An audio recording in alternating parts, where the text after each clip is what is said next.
Like we've already had. God's already ministered. More. There's more. And so the last song in our set was Surrounded. We sang a little bit of it. This is how I fight my battles. And we're talking about victory this weekend. And, just what God's laid on my heart is tied in great with what's been going on here, what was spoken last night, and what was spoken on the docks just ties right in. The main thing I want to jump off of last night is that perspective. And then something that, Angel, you did a great job this morning, man. I appreciate that. And just jump into something that you said that really made me think, because when Antonio asked me about speaking, he said, speak on perseverance. He wanted you to speak on perseverance. The focus chapter this week is from 1 John 5:4, and it says, the second part of that, this is the victory that has overcome the world, even our faith. And last night, Antonio read this scripture in 2 Corinthians 2:14, and it says, now thanks be to God who always leads us into triumph in Christ. And through us diffuses the fragrance of his knowledge in every place. And I think that's interesting. And so I looked up the definition for perseverance. So before we really get into that, what do you think the word perseverance means? What does it mean to you? Just that word perseverance. Keep moving. Keep moving. Don't give up. Don't give up. Don't stop. Don't give up. Give me a couple more. Overcome. Endure. Okay, give me one more. Press on. So, if you look it up in Webster's, this is what you find. The definition says a continued effort. A continual effort to do or achieve something despite difficulty. Despite failure. And even despite opposition. Now, we've heard testimonies and we talked about this weekend, and we've heard stories of difficulties. We've heard stories of failure. We've heard stories of opposition. And the Webster's Dictionary says perseverance is in spite of, you continue on, you press in, and I'm like, man, this is good. And I'm studying and I'm preparing, and God says it's wrong. And I'm like, okay. And I'm like, well, God, what do you mean? I mean, it sounds good. I can find scripture that And he said, no, because it's all about you doing it. And it tags right into what you said this morning. This is what he spoke to me. He said, perseverance is a place of rest and not a place of work. The perseverance is a place of rest and it's not a place of work. And you said it this morning, guys are fixers. Guys are fixers. So when we come across a difficulty, when we come across a failure, when we face opposition, we're going to fix it.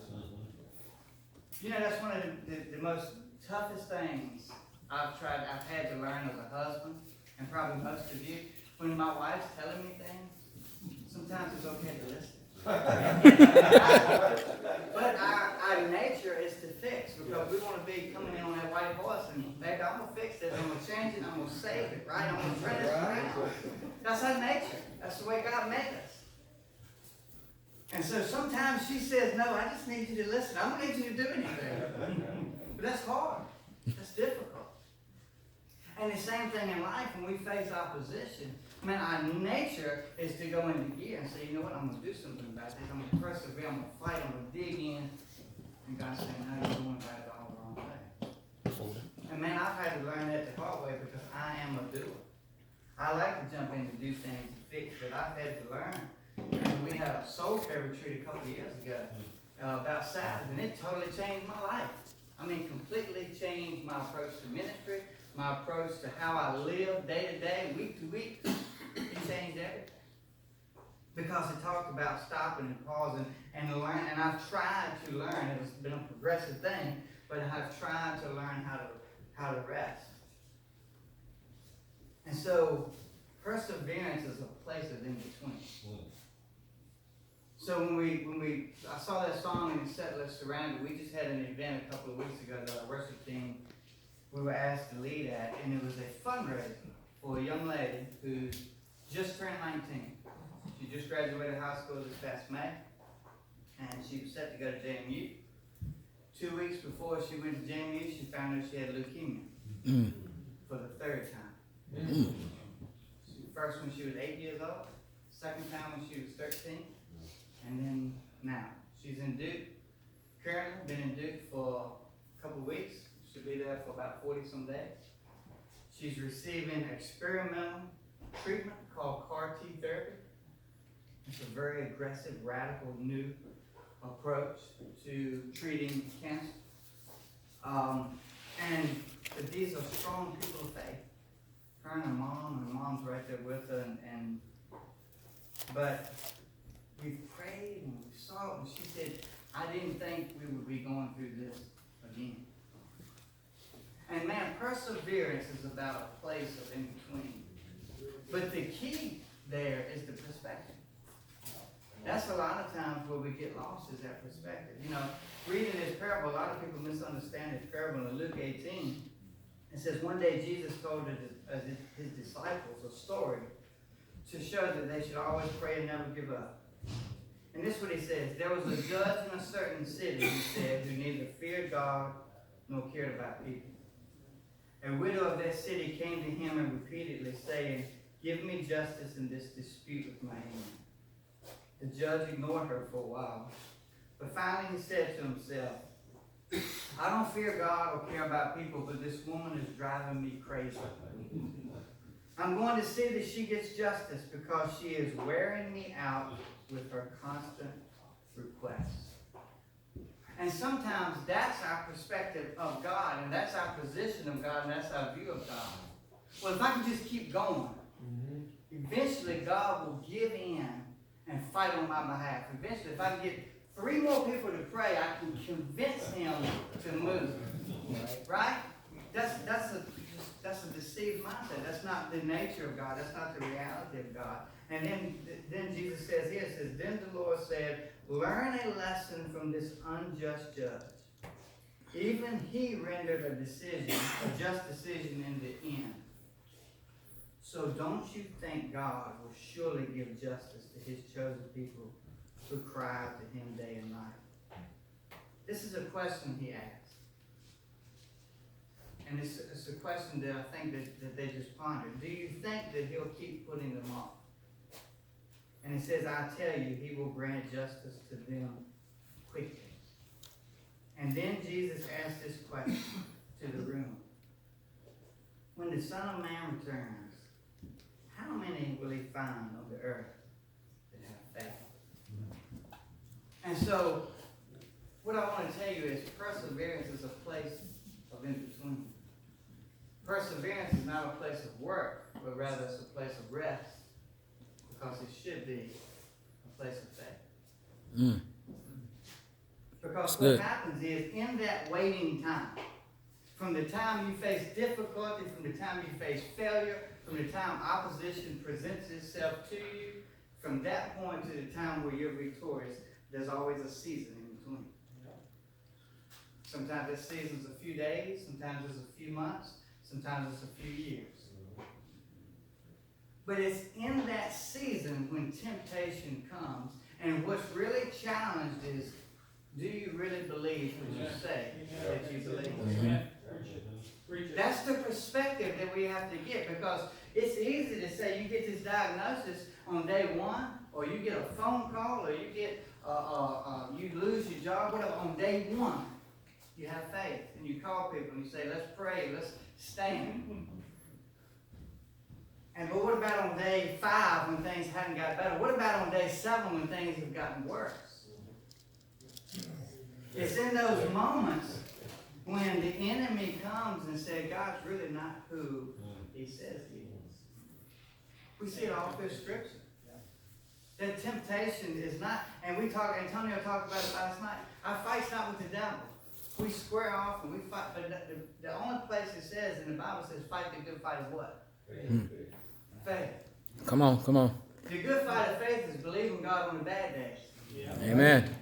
Right? Really, I think to know that faith is proven until you have every reason not to believe.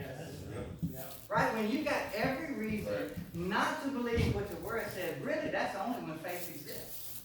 Because, we all know if you can see it, it's not really faith.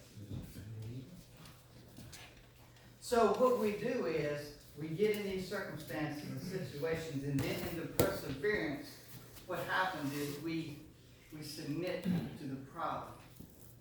We submit to what's going on in our life. We yield to those things, and those things in our life define who God is.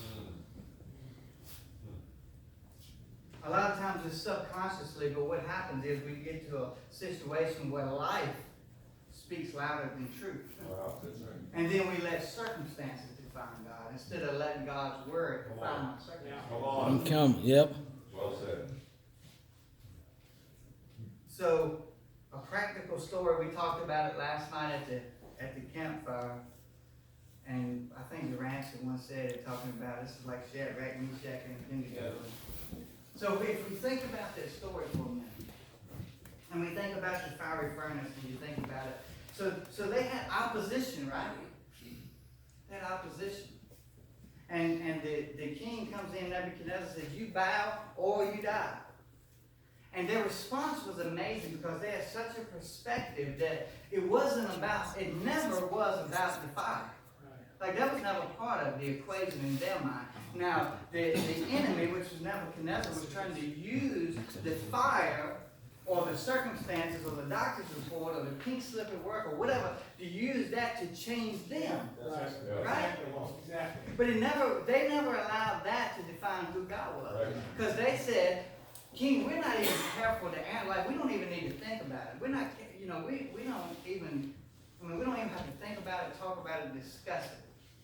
The fire means nothing to us. Right? So then what happens? It gets 7 times hotter. Right? Mm-hmm. Have you ever had a situation like that? Where you said, God, I'm going to trust you. And then it gets a lot worse. Right? Whether it's in your family, whether it's on your job, whether it's just something that you're dealing with internally, you make a stand. How many times have we came to something like this, or in a church service, or wherever, that you said, I'm taking a stand, and things just seem to get worse, right? Mm-hmm. And so what we're saying is, I'm taking a stand. We don't say this, but these are actions a lot of times. God, I'm taking a stand as long as you change it. Right? You want to put a And condition so let on me it. say this. If you came to this retreat and needing something to change anywhere in your life for you to be okay, you're deceived. Ooh. And I don't mean that Ouch. ugly, but I'm just saying, God's love and truth shines through us despite what our circumstances. Amen. So our circumstances never define God. But what happens is we allow that to happen through, we believe those lies, we're deceived, we're tempted, we're led astray, and then in that moment, we change our perspective. Just like John the Baptist. This is God. He gets thrown in jail. Are you the one? Right? How many times is that our story? Right? And I mean, we've all got stories. None of our stories change truth. Right. Mm-mm. None of our stories define. I mean, we could go through the room and see who's been through the most stuff, but then what? You know what I'm saying? At the end of that, if you're going through, and I mean, I'm not minimizing what we all go through. I get it. But no matter what you're going through, what does that have to do with the truth of who God is? That's right. Mhm. Right? That's right. That's right. So that thing is 7 times hotter. 7 times hotter. It gets so hot that the 2 guys that are sent to throw them in the fire, they die. They get burned up. I still don't know how they got in the fire. Maybe they just walked in themselves. I don't know. Because the people that were throwing them in, they burn up. But they went in, right? So what happened when they went in?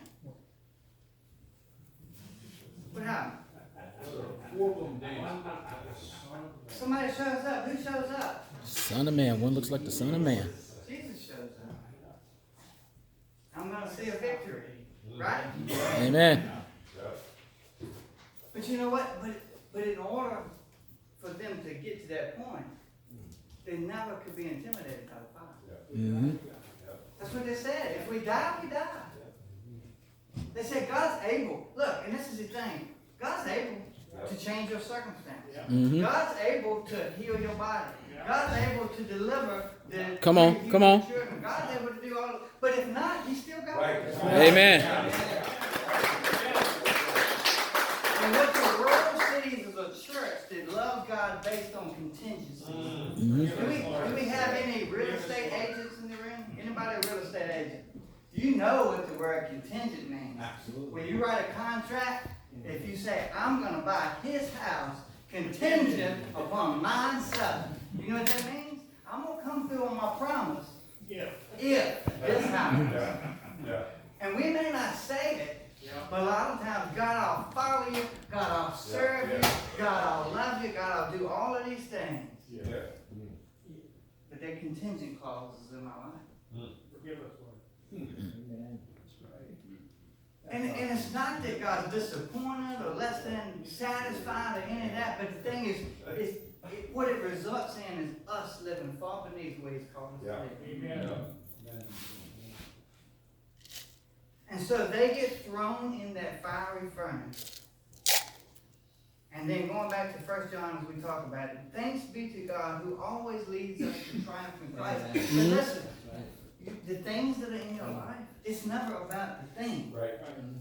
It's never about the doctor's report. It's never about what's coming. It's never against the struggles, whatever. It's not about those things, but it's through those things that the next part of this verse comes to pass, that through us, He, Christ, diffuses the fragrance of His knowledge in every place.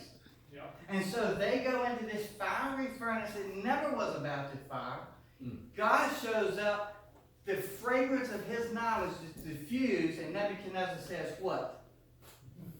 Your God. Your God saved you and met you in a fiery furnace. So the fact is, you can go through. Victory is about overcoming. Victory is about seeing things change. Victory is about all of those things. But you know what else is? Victory is a perception that on my darkest day, on my worst day, I don't change my mind about who God is. Come on.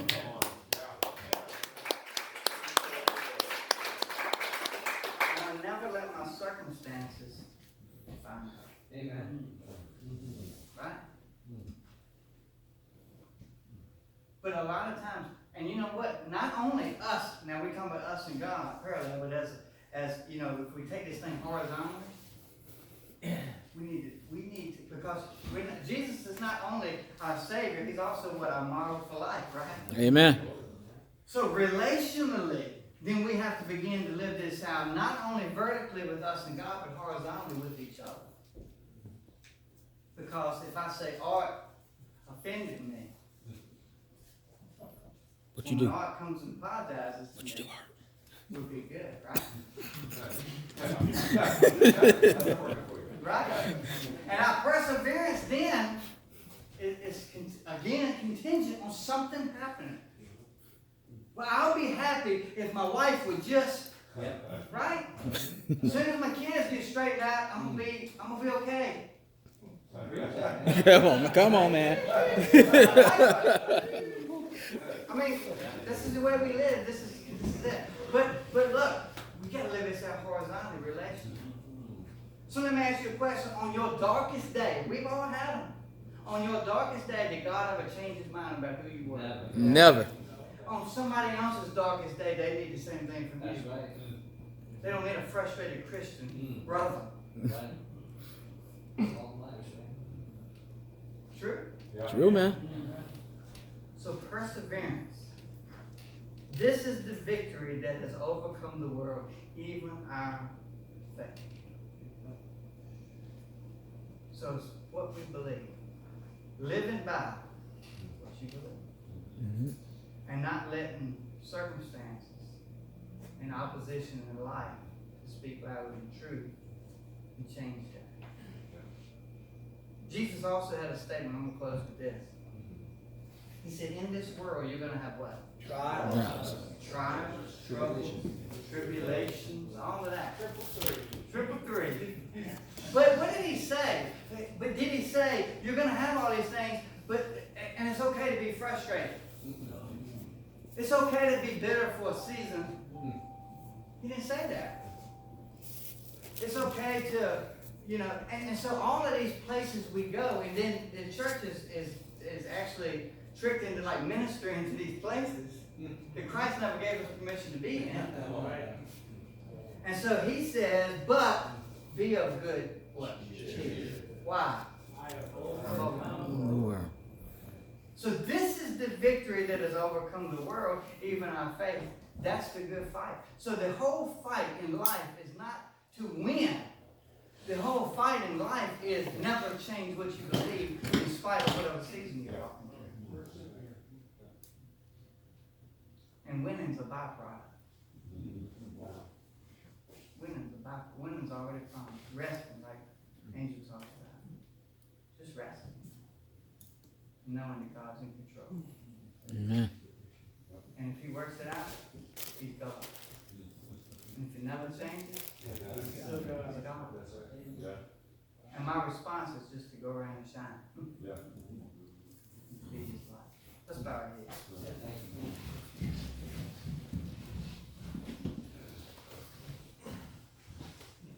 God, we just thank you that you're faithful to us. That your goodness shines through. And God, give us a shift in perspective. Let victory be circumstantial, but also let victory be in our perspective and be our attitude. God, let us leave victorious in the fact that we can go out in here and we can love like you love. We can live like you live. We can smile and we can be the light of the world. Whether every situation in our life is perfect or whether it's not. Give us that perspective and give us that victory that we can overcome ourselves. That we can lay ourselves down, that we don't love our own lives unto death, but we can lay down our life and pick up new life in Christ. And then we can begin to experience the abundant life that's awaiting for us.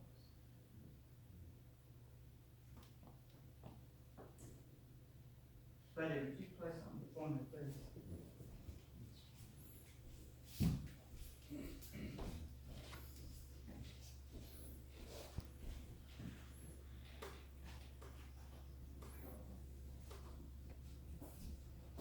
I think often in ministry, what we hear a lot of times is people's excuses.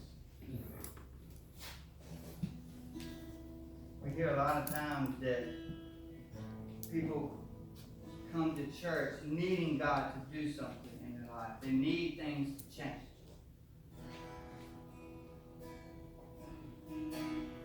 While there's nothing wrong with that, that in itself isn't the reason that Jesus was sent. And I think our culture has become so self-conscious. And our church culture here in America has become even so selfish that we forget it's not about it. So even, I just want to challenge, some of you may have come to this retreat needing victory in a certain area, and that's okay. It's okay. But there's nobody in this room, no matter what circumstance you're facing, no matter what you're walking through, that cannot leave in victory. And I'm not talking about the situation changing. But every person has a right to victory in Christ. Amen. There was a lady that came to Jesus, and asked to be healed. And it was on the Sabbath day, and the Pharisees criticized Jesus for healing. And you know what he said? He said, shouldn't this woman, whom Satan has bound all of these years, be loose? Even if it's on the Sabbath. Shouldn't she? And not because of what she done, but he says, shouldn't this woman come, being a daughter of Abraham? You put that in. So let me tell you, whether things are perfect with you and your wife, whether things are perfect with you and your kids, whether things are tough on the job, whether you're facing financial difficulties, whether you're facing struggles just within your own self, Jesus says the same thing to you. Shouldn't this person have victory? Come, being a son of God. Come and be loose. So let's bow our heads. If I'm talking to you, I want to ask you to slip up your hand. Okay, you can put your hand down. And so I just want to make just a simple prayer. I'm not a real fancy person. But I think if we get a revelation of truth, we don't need a lot of extra stuff. Right? Mm-hmm. Yep. I think Jesus heals is probably good enough if we get a revelation of who he is. Yeah. So I just want to say this, God, not only is every person in this room your children, but we're sons of God. We're sons of the Most High.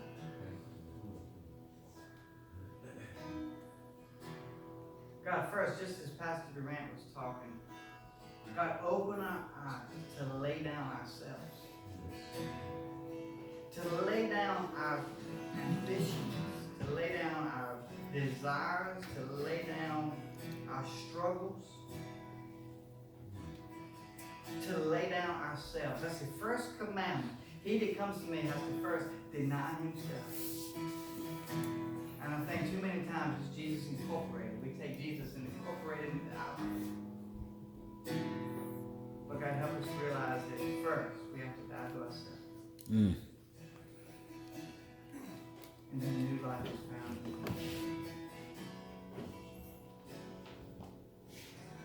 But God, as maybe there are many in this room that are persevering, they're in a place of perseverance. Some may be in a place of preparation. Some may be in a season of waiting. It may look different to every person and in every story.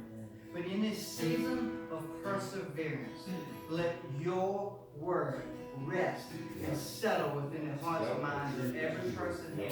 And Yes, don't let Lord. Yes, circumstances and the whispers of the enemy change who you are according to your word in all of our lives. And that is victory.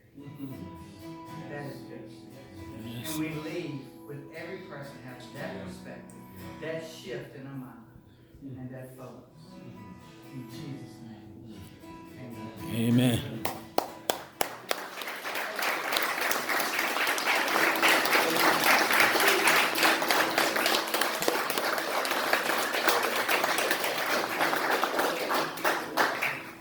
I couldn't write fast enough.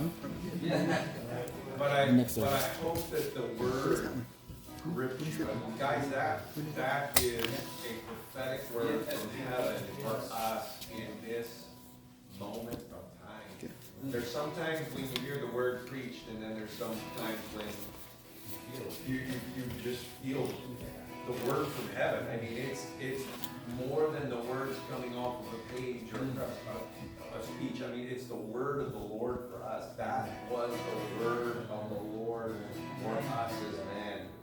And wow, thank you for bringing that. I hope, did we get that recorded? We did. Good. I'm all over it. I think that's going to be one that we're going to need to take back. We're going to need to share that one. There's other guys that need to see that. There's other, it's a word of the Lord for this season of the church. So thank you for your